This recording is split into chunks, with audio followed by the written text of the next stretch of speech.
और झुंझुनू विधायक राजेंद्र भामू ने पीएचडी अधिकारियों को 2 टूक शब्दों में कहा है कि पीने के पानी की कोई समस्या नहीं रहनी चाहिए। गर्मियों से पहले इसके लिए प्लान बना लिया जाए। बजट की मांग विभाग के अधिकारी जयपुर भेजें और स्वयं मुख्यमंत्री और मंत्री से बात कर बजट दिलवाएंगे। इस मौके पर यमुना के पानी को झुंझुनू लाने के लिए भी मुख्यमंत्री भजनलाल शर्मा प्रयास कर रहे हैं।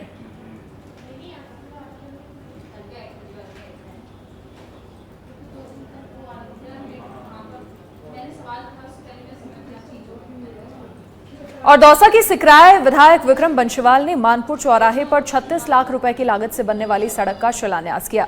लोगों ने विधायक विक्रम का 101 किलो की फूलों की माला पहनाकर स्वागत किया। वहीं विधायक विक्रम ने कहा कि विकास के क्षेत्र में अब कोई कमी नहीं रहेगी।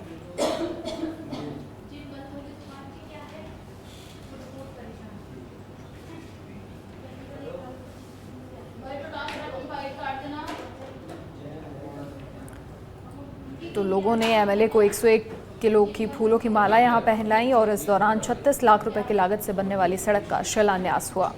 विधायक विक्रम बंशीवाल ने फीता काटकर शिलान्यास किया और साथ ही इस दौरान उन्होंने कहा कि क्षेत्र में विकास होगा निरंतर।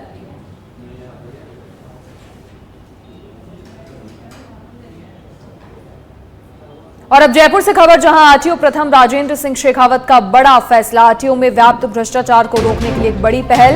आरटीओ में पहली बार लॉटरी से जारी होंगे परमिट। अभी तक परमिट की धांधली के नाम पर गड़बड़ी के आरोप लगते रहते थे।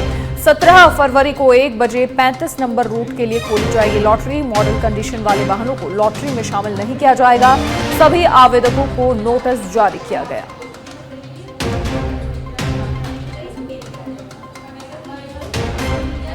बड़ी जानकारी, अभी तक परमिट की धांधली के नाम पर गड़बड़ी के आरोप लगते रहते थे, लेकिन 17 फरवरी को 1 बजे 35 नंबर रूट के लिए खोली जाएगी लॉटरी।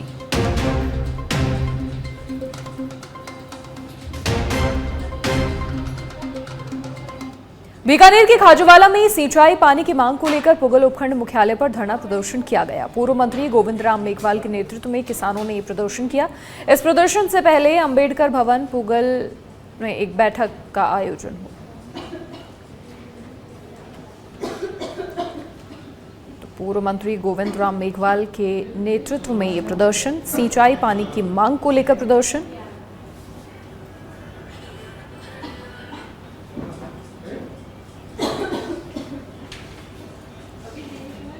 और अब खबर बूंदी से है, जहां पर जिला प्रभारी सचिव कुंजीलाल मीणा ने जिला कलेक्ट्रेट कार्यालय में बजट घोषणाओं के क्रियान्वयन और विभिन्न विभागों के जरिए संचालित कार्यक्रमों की समीक्षा की। साथ ही अधिकारियों को आवश्यक निर्देश प्रदान किए। प्रभारी सचिव ने निर्देश दिए कि राज्य सरकार की मंशानुरूप बजट घोषणाओं के अतिशीघ्र क्रियान्वयन सुनिश्चित की जाए।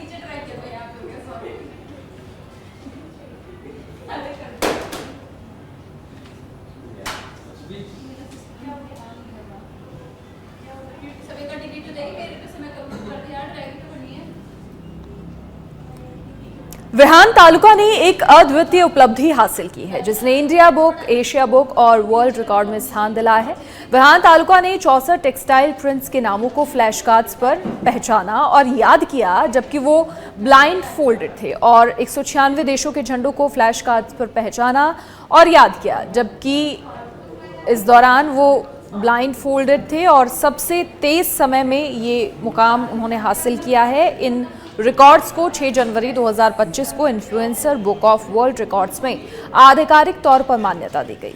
विहान तालुका के माता पिता नरेंद्र तालुका और वंदना तालुका ने उनकी उपलब्धि पर गर्व व्यक्त किया है और उनका कहना है कि हमें अपने बेटे पर बहुत गर्व है। हम उसकी सफलता के लिए हमेशा उसके साथ होंगे। विहान की इस उपलब्धि ने हमें बहुत खुशी दी है और हमें लगता है कि ये उसकी मेहनत और समर्पण का परिणाम है।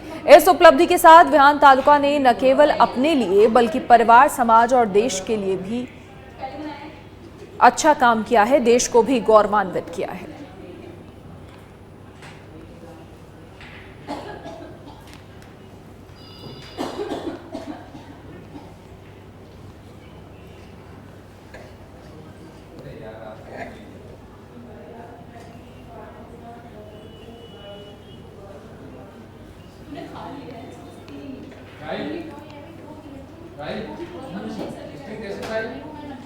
जयपुर के शाहपुरा में उपजिला चिकित्सालय में एमआरएस की बैठक आयोजित हुई और विधायक मनीष यादव की अध्यक्षता में बैठक हुई। विधायक यादव ने अस्पताल की व्यवस्थाओं का इस दौरान जायजा लिया। चिकित्सा विभाग के जॉइंट डायरेक्टर यादुराज सिंह नाथावत, चिकित्सा प्रभारी विनोद योगी समेत चिकित्सक इस दौरान यहां पर मौजूद रहे।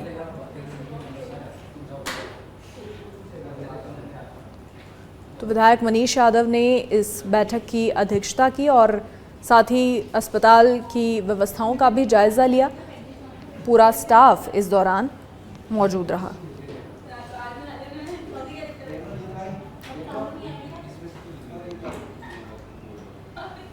और अब फलौदी से खबर है, जहां किसान पहुंचे विद्युत विभाग कार्यालय। फलौदी में विद्युत समस्याओं को लेकर भारतीय किसान संघ का ज्ञापन, ट्रांसफार्मर बदलने सहित विभिन्न मांगों को लेकर ज्ञापन सौंपा। विद्युत व्यवस्था सुचारू नहीं होने पर उग्र आंदोलन की भी चेतावनी दी। किसान विद्युत विभाग कार्यालय फलौदी पहुंचे। विद्युत समस्याओं को लेकर भारतीय किसान संघ का ज्ञापन, ट्रांसफार्मर बदलने सहित विभिन्न मांगों को लेकर ज्ञापन सौंपा।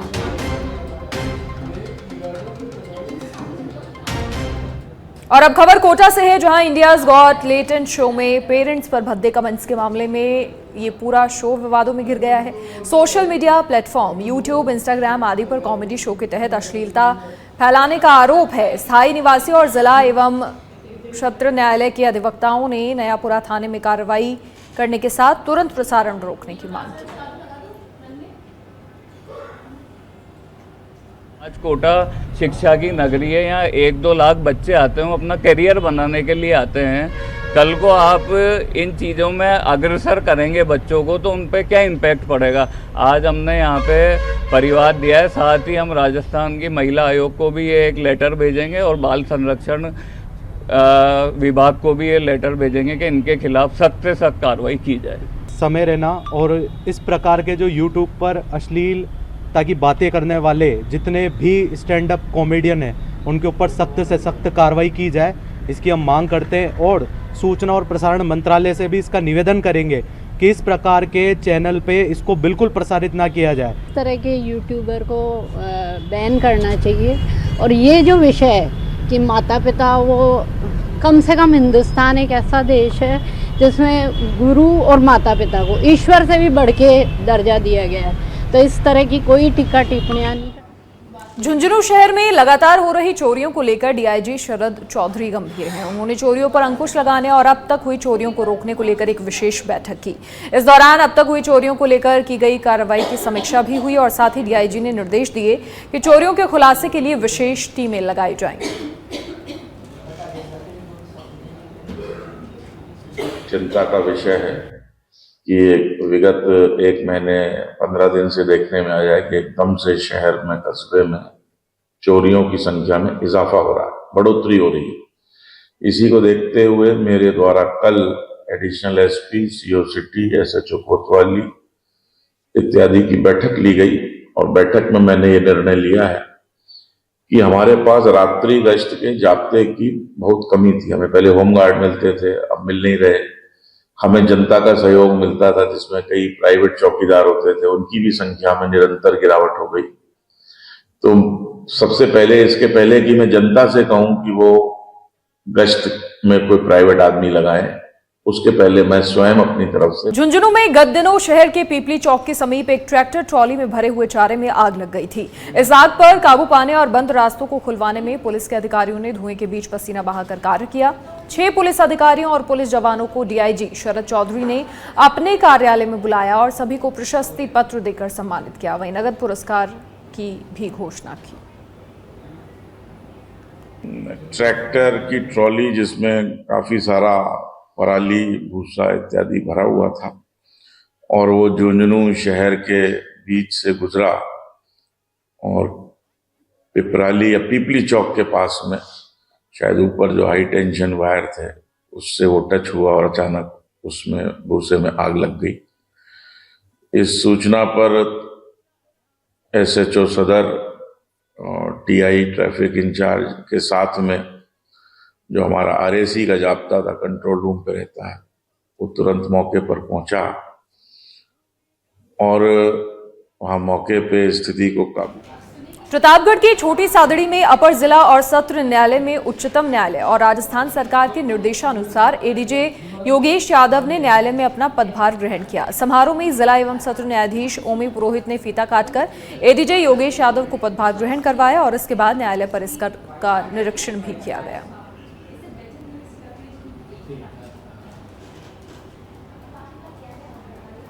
और बूंदी के इंडौली से अब बड़ी खबर, जहां ग्रामीणों का स्कूल में हंगामा, स्कूल स्टाफ पर झूठी शिकायत करने का आरोप। महिला शिक्षकों ने खुद को ग्रामीणों के बीच असुरक्षित बताया। हंगामे की सूचना पर ब्लॉक मुख्य शिक्षा अधिकारी भी मौके पर पहुंची। बीती रात व्याख्याता ने खुद को कमरे में बंद कर लिया था। पुलिस की टीम भी स्कूल पहुंची, जिला स्तरीय अधिकारियों की टीम भी स्कूल पहुंची। रामचंद्र जी का खेड़ा सरकारी स्कूल का ये पूरा मामला है। जयपुर से खबर, जहां पूर्व मुख्यमंत्री अशोक गहलोत ने फोन टैपिंग को लेकर बड़ा बयान दिया है। दरअसल पीसीसी में पूर्व प्रदेश कांग्रेस अध्यक्ष हरलाल सिंह की जयंती पर आयोजित श्रद्धांजलि कार्यक्रम में गहलोत मीडिया से मुखातिब हुए। गहलोत ने कहा कि पूरा विपक्ष मांग कर रहा था, मेरे वक्त में भी आरोप लगे थे। क्या है, मेरे वक्त में भी आरोप लगे थे टेलीफोन टैप के। मैंने खुद ने हाउस में खड़े होकर कहा, कोई भी मेंबर पार्लियामेंट का, एमपी का, एमएलए का टेलीफोन टैप ना हुआ है, ना हो रहा है, ना होगा आगे। तो अगर टैप नहीं हो रहा है तो मेरी तरह मिस्टर भजन लाल जी को, जो नेता है सदन के, मुख्यमंत्री भी है, गृह मंत्री भी है, उनको मेरी तरह बात करने का क्यों नहीं भाव आया? क्यों नहीं उन्होंने स्पष्ट किया प्रदेशवासियों को कोई टैप नहीं किया गया है? करुणलाल मीणा जी का बात खत्म हो जाती है।